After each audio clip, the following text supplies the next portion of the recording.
Any teams that y'all look forward to, having a successful year?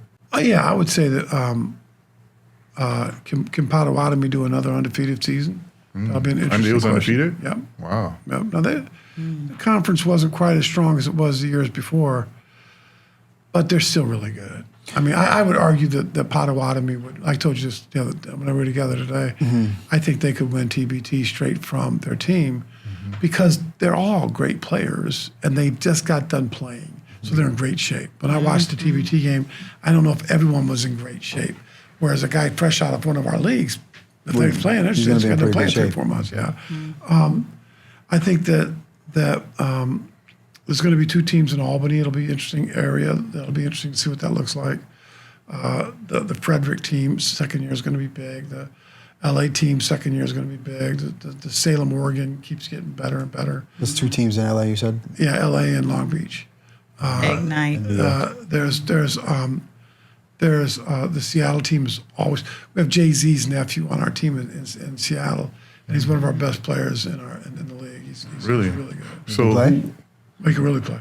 Yeah, he can play. He can really play. He's the truth. So who do you think is the best player in your league right now? Our MVP is a guy named Chuck Guy. Chuck? Yeah. Chuck is. I was definitely a fan of him. He's a dog. He's just got so much dog. He just plays so hard.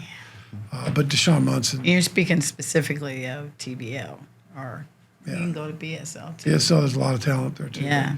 Deshaun Munson's tough. So they got 2 of the best players. The guy Paul Harrison, the big guy. All 3 of those guys are really, really good.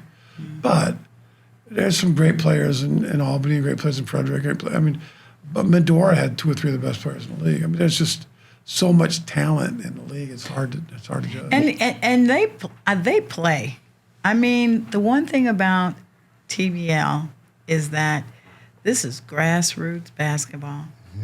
They're running plays, they're playing the game, and they're playing hard. Because every time they're on the court, it's a tryout. Every time they are on the court, they know that they're being seen all around the world. They know that the G League's looking at them. They know that they have opportunities to go overseas. And so when they're on that court, they know it's the truth. It's real. We got a real dog in Shadell Millinghouse out of Albany.